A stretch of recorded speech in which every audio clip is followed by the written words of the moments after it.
Look, I opened this jar of rotten baby food, and well, a butterfly came out. Welcome to the Comedians in Elevators podcast. I've got my guest, Bob Stone, here. Bob, please say hi. Introduce yourself. Tell us a little bit about yourself. Hi, my real name is Robert Stone, but everyone called me Bob, so I always use Bob. Tell you something about myself. I've been entertaining people since I was a kid. I used to be in a kids group. Um, in 1957, when I was 8 years old, I was Cowboy Bob from Mattel Toys. That Okay. was that was an exciting bit for a while. Um, Back in the 50s, Westerns were big, and everyone was making Westerns and having Westerns on TV. And Mattel came out with what they called the Fanner 50, which was a toy gun, and the hammer had a big flat top, and you're able to fan it. And It was a since the cap gun. It would actually explode. no, it would fan. The rows of caps came in 50, like there were 50 cap spots on each row. So that's where it became Fanner 50. Huh. Anyway, to get back to it, they used to have a show, and I went to Shoppers World for the show. And the show was basically this guy dressed up like Gabby Hayes, and he'd be the host of the show. And then they'd bring this kid up about 8, 9, 10 years old, all dressed up like a gunslinger with Fanner 50s and everything. And you have to understand the audience at that time, they were dressed up as their favorite cowboy. They were dressed up as Lone Ranger, dressed up as John Wayne. They're dressed up as Hopalong Cassidy, uh, just whatever kind of cowboy that was very popular at the time. That's how they dressed up.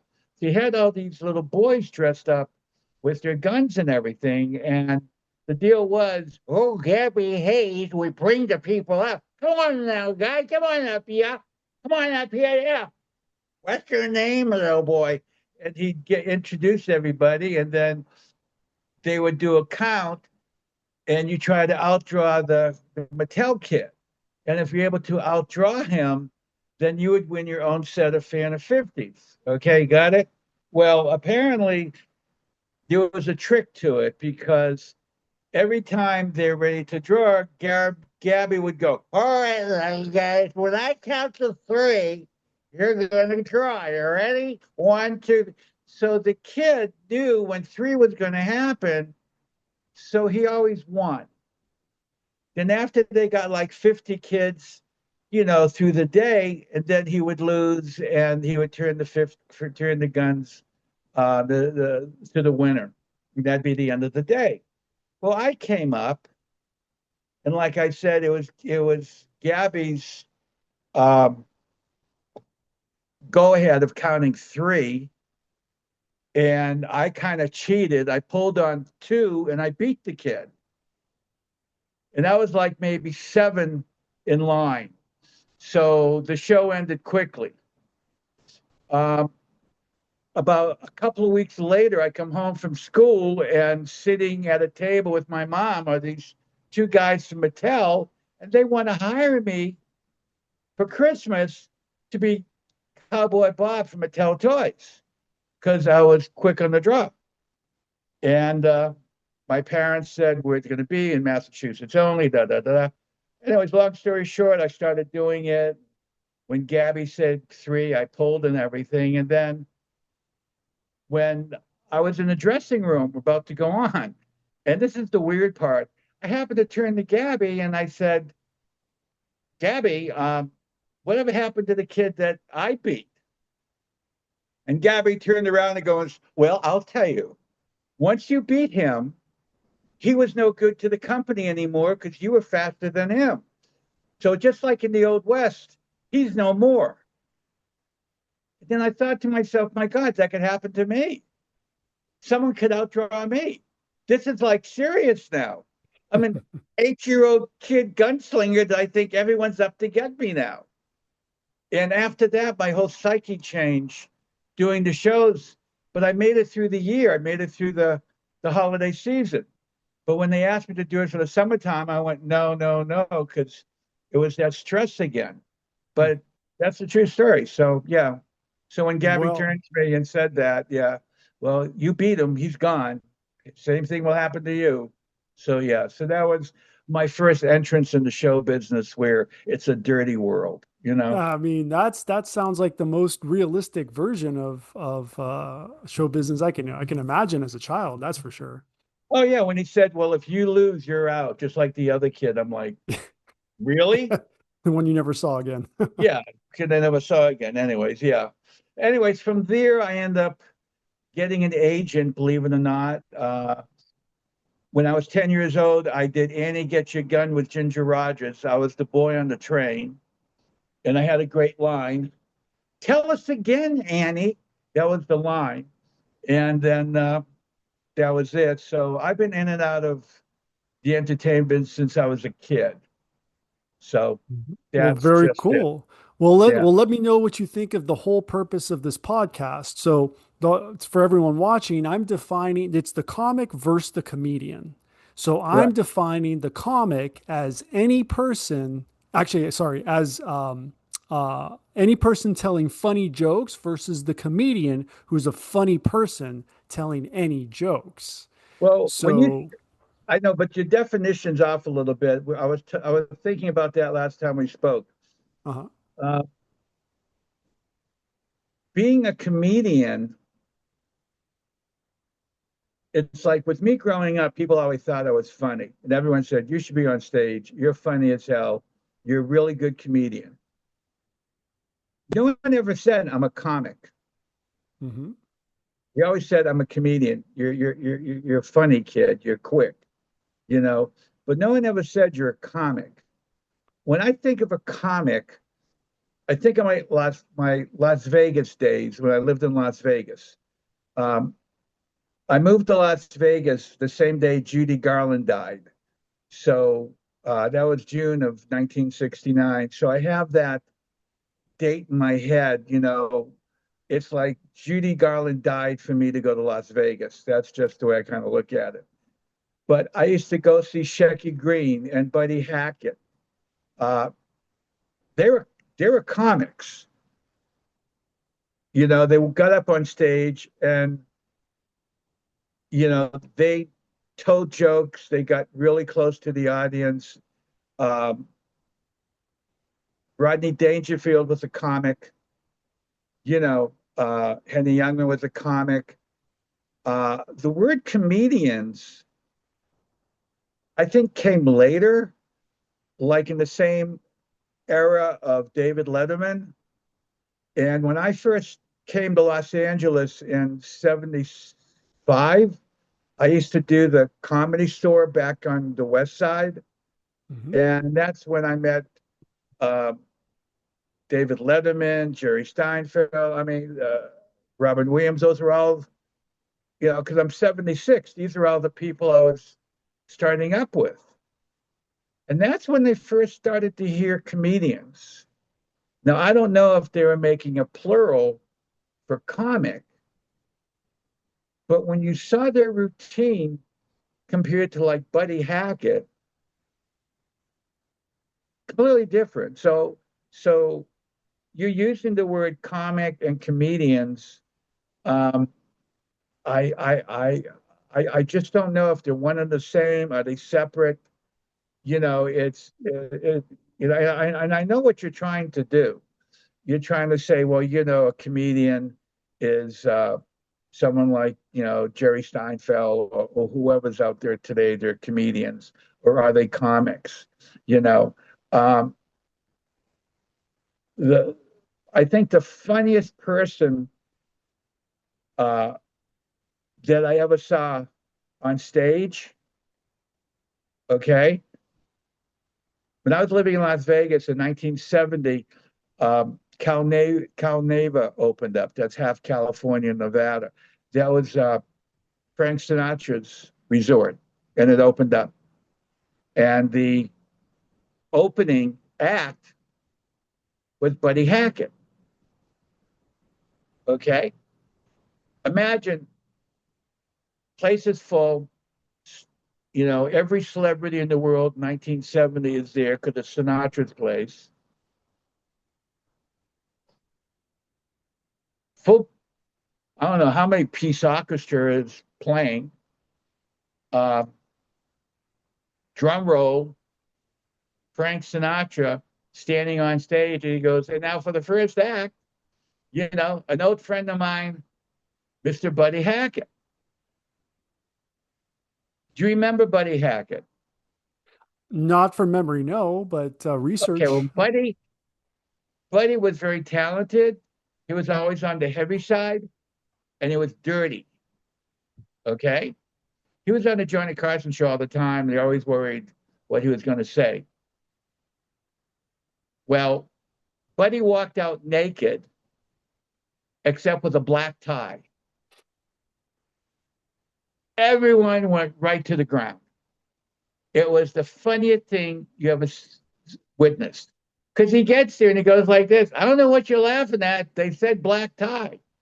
And everyone just went down. It was funny. It was so funny. And he did the next 40 minutes standing there naked Yeah. and doing his routine. Yeah, See that? it, No, yeah, yeah. So that that's that's a comic. That's not a comedian. well, what was his material for the next 40 minutes about? Was it about himself or about external things? No, he would just tell dirty jokes. He would tell, a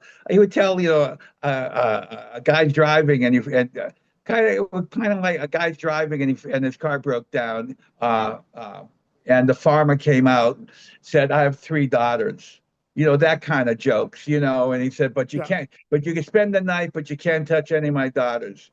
And then each daughter during the night, came in, interrupted his sleep, you know, each one fucked him that night. Then in the morning, the I can't remember it, but that was like kind of jokes he would do. Then in the morning he'd sit there and the farmer going, you know, I heard noise last night. You weren't fucking around with my daughters, and they said, and each one said no or something like that, and then the wife stood up and said something like that. Yeah, but he didn't do me or something like that. But that was the kind of material he did. It was always just blue stuff.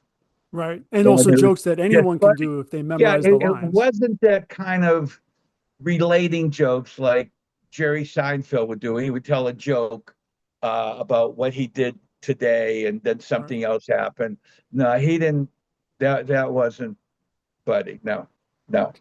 Well, that leads to the next question, which is punching up versus punching down. So where would a comic versus a comedian stand on this? I don't know what you mean by that. No offense. Well, no, yeah, well, I mean, punching down has become relevant for like Dave Chappelle. He would talk about transgender, and he would actually criticize them to the max. And so that's probably the best example, and others trying to do the Yeah, same but Don thing. Rickles was famous for putting people down. That kind of humor's been around forever. I mean, you have to kind of go like Al Jolson used to wear blackface. Well, who is it? Who is he insulting? Yeah.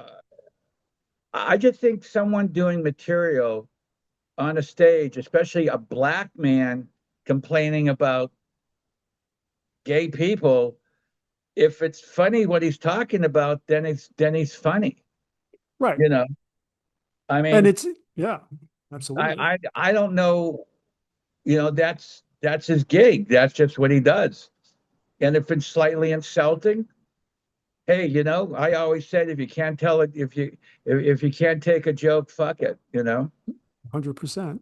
Well, what about the cultural translation of comedy? So, for example, how does a joke work in one area, region, or country, how it bombs in another? I'll tell you a funny story that happened to me, right? This pipe I'm trying to clean out, Uh-huh.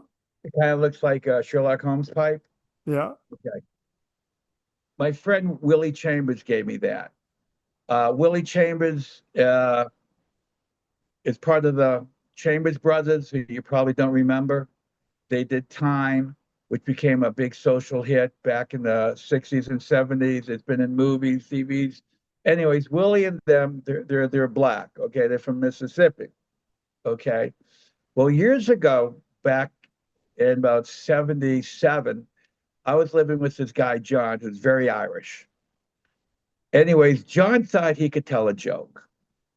Well, everyone kind of laughed because he thought he can tell a joke. Well, we go out this day and we go to Watts. You know Watts down in downtown LA, the black Yeah. area, Watts, right? Yeah. Yeah. They are having a festival down there. So we're down there with Willie, his brothers. By this time, I've known them forever. Okay. And I'm making the jokes. Nick, Dad, hey, baby, how you doing? You know, you see little kids running on the ground. You make a joke. Look, there's a You know that place where you're not conscious and you're not sleeping either? That's your power bill to the electric company. Right here. I want us to be here with free energy, where the Wardenclyffe Tower meets the Eiffel Tower. But that's not where we are. We are here, where you've got the utility and you've got residential solar. Between these two, we know which one saves you money. This is where we can go in the meantime. But this is where I want us to be now, and this can be done now. So let me deputize you to represent DOSE, Department of Solar Efficiency, and let's get on the podcast and get the message out today. See you soon. and everyone's laughing and everything like that, right? Because they know me, right? Well, we're heading back, and they got a big car, and everyone's stuffed in the back of the car. And John's back in the car, and I'm just doing my shtick, and they know me, so it's all cool and stuff. Well, I got dropped off first. Well, the next day I hear this from John. Those aren't friends of yours. They're not friends of. I said, what happened? He tried to do my stick. And they took it serious.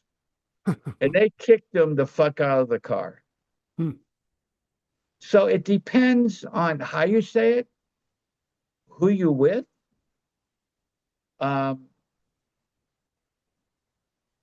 It depends on whether you could tell a joke or not and get away with it.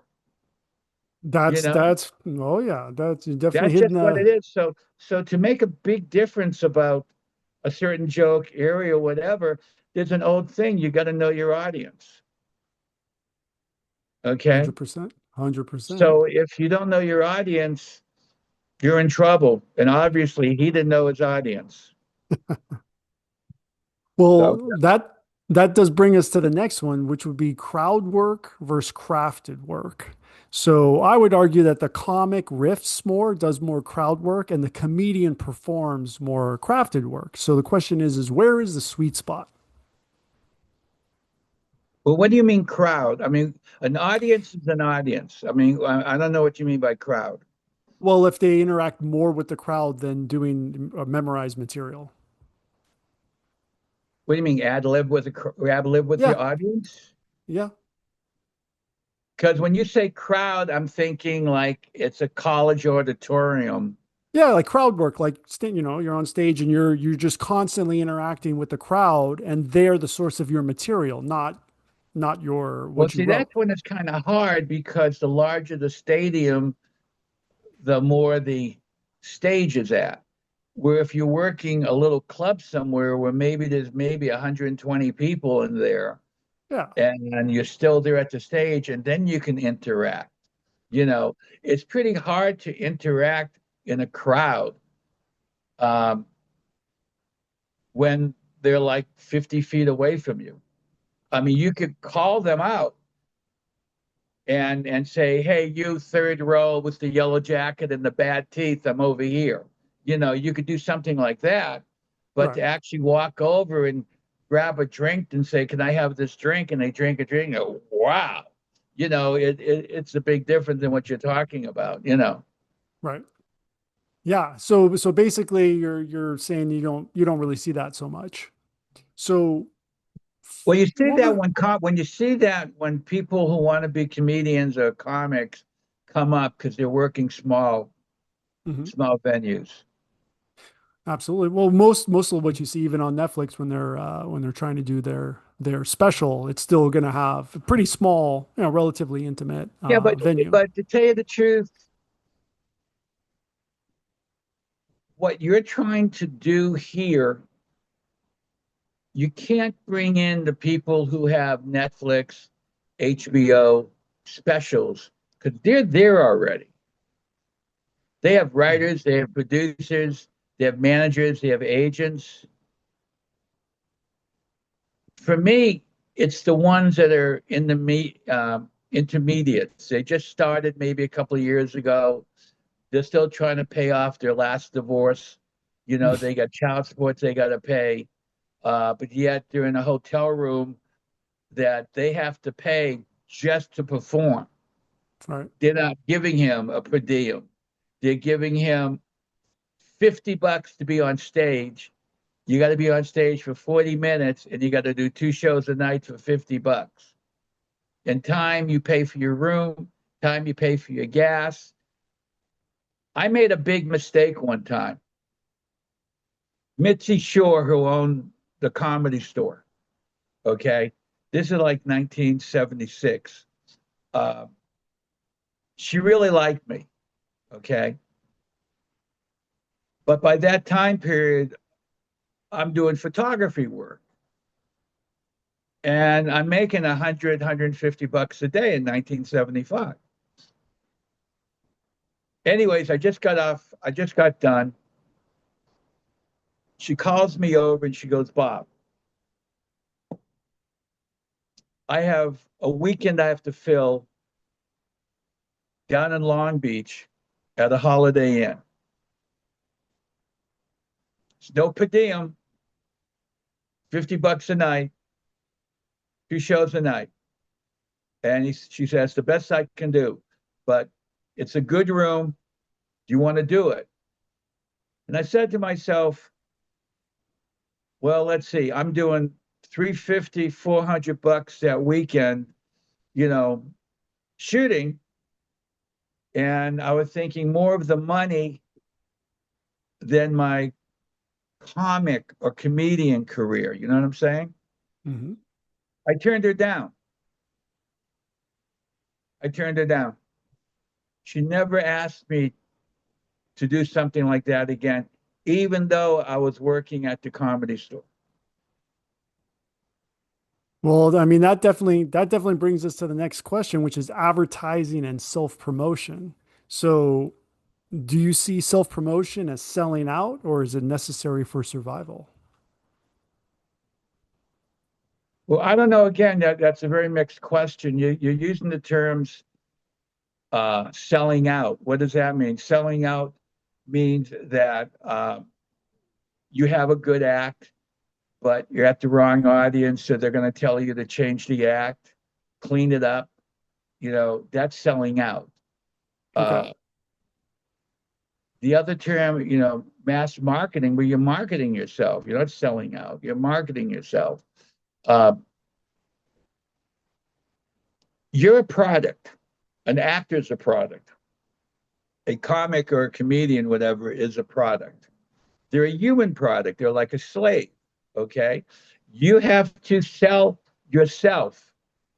Like, for example, I've gone on auditions where, you know, I don't get picked for I get a no. Okay. I had a dog, Sam. He did 5 commercials. We used to go and audition on the same commercial and he would get it. True story. Um, so you are the piece of meat, and that's who you are. So the only one that's going to market you is you. So that's why you have to have your pictures ready. You got to have your uh, your resume ready. Uh, yeah, you got to just be ready for that stuff. You know, because you are the product. You know, you're the piece of meat that they're going to say no or yes to. 100%. Well, so say for timing and delivery, would you say it's a science or an art? And what do you mean? Telling a joke? Yeah, I mean, you got to structure it, you got to build it. For example, I would argue that comics rely more on structure and comedians rely more on rhythm and emotion.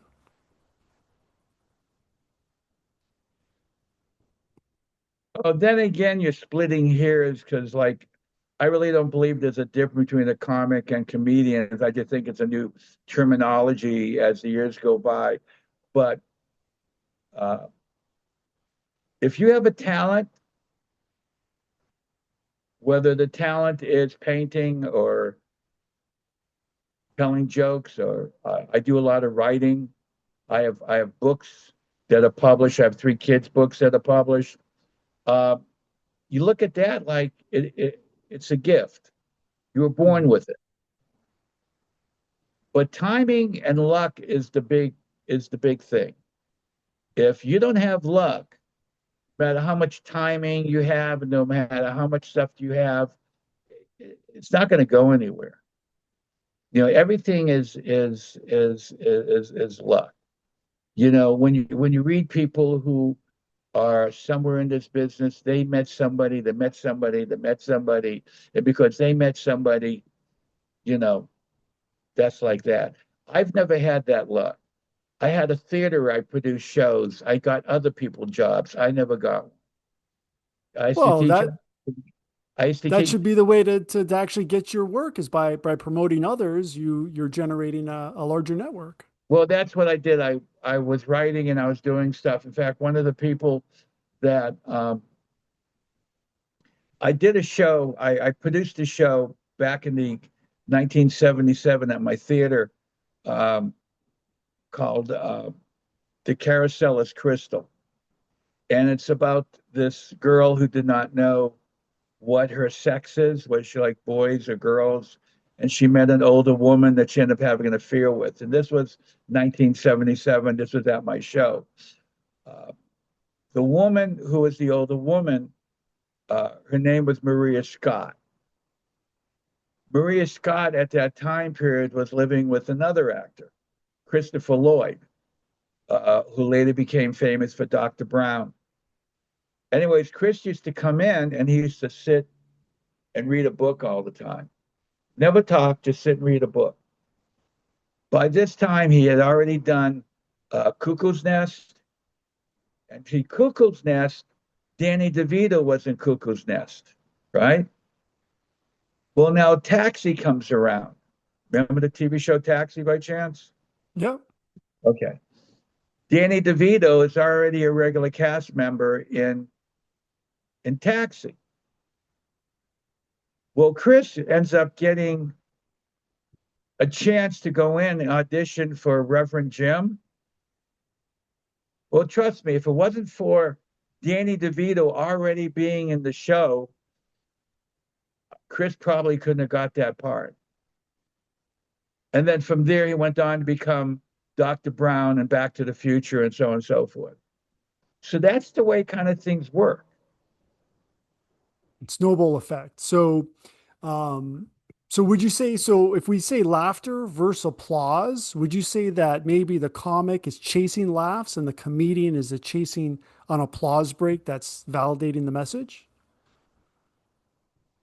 So that's a good question because I used to live in Europe and they don't applaud in Europe. In England, they don't applaud. They think that uh, you're ruining the person's on stage performance by taking it away. So Yeah. when you go see plays and stuff in Europe, they just sit there like this. Even for comedy, like Yeah, stand up? yeah. They'll just sit. If they laugh, it's like, Right. Uncontrollable laughter, they still try and suppress. and then at the end they'll go like this and stand up and laugh. Yeah. Yeah. Yeah. Now whether they modernized, but this was back in the 70s when I lived there. So Very but they interesting. felt that doing an applause or something like that. It's just like with the British. British come here and they say that the British don't tip. Actually, they do tip, but the problem is in England, they put the tip within the bill of the check because they feel it's too gauche to leave money on the table. So that's why when British come over here, people think they don't tip, and they kind of don't because it's not in the bill. Right. and they So have no to learn how to opportunity. do that. So everyone is really different. There are different countries for different things. Very good. Well, what about comedy as commentary? So when does a comedian cross into being a philosopher or a preacher? Well, I only have one name for you for that, and that's um, my name just went blank. God. It's not Dave Boy. Chappelle? Well, he's one. He's one that uses that, and I think he's good at it. I think he's good at that. But oh my God, I can't think of his last name. That's horrible. Um, George Carlin. Yeah. I've met George a couple of times, um, and with George, is what you saw was real. Okay. Working at the Comedy Store, I met people like Richard Pryor. When Richard gets up on stage, he becomes Richard Pryor. So When that's he's off what? stage, he's not as much as Richard Pryor as you would think he would be. But George Carlin, when he got off stage, what you saw on stage is what you saw. It's the real thing. Yeah. So would you say that George Carlin is actually more a philosopher than a preacher? Carlin, I think, knew words. He was a wordsmith. Okay. So more a And philosopher. well, in a way, because he knew what words meant. He was a wordsmith. It's like, I mean, the most simplest one in the world is jumbo shrimp. I mean, that's so stupid, jumbo shrimp. It's Yeah. like, hello, you know. Uh, so yeah, he would take words and turn it around um, and make him work for the audience. He would teach the audience something. You know. Yeah, absolutely. All right. So last question. Who gets remembered? Will the comic's tight five survive time, or will the comedian's cultural point of view be more timeless?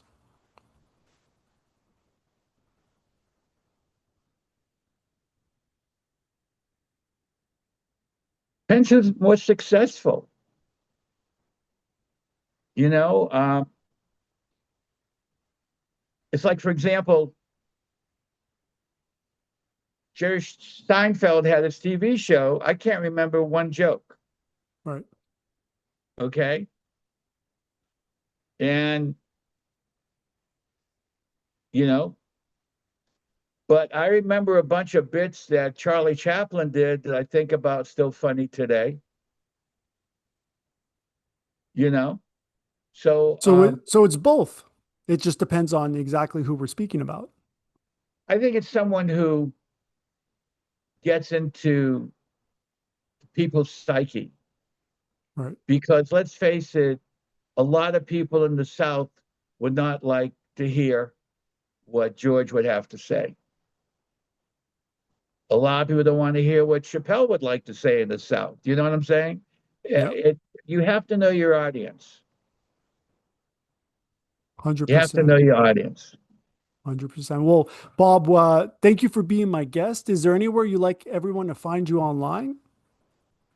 Um, I really don't have anything right now. I have my one show that I'm ending, which has nothing to do with me. I'm just producing and directing it. It's Home for Heroes TV, veteran reality TV. Mhm. It's about veterans where you go to equine therapy for PTSD. Right now, I'm trying to put together a sizzle reel for a script I wrote called 127-Year-Old Woman.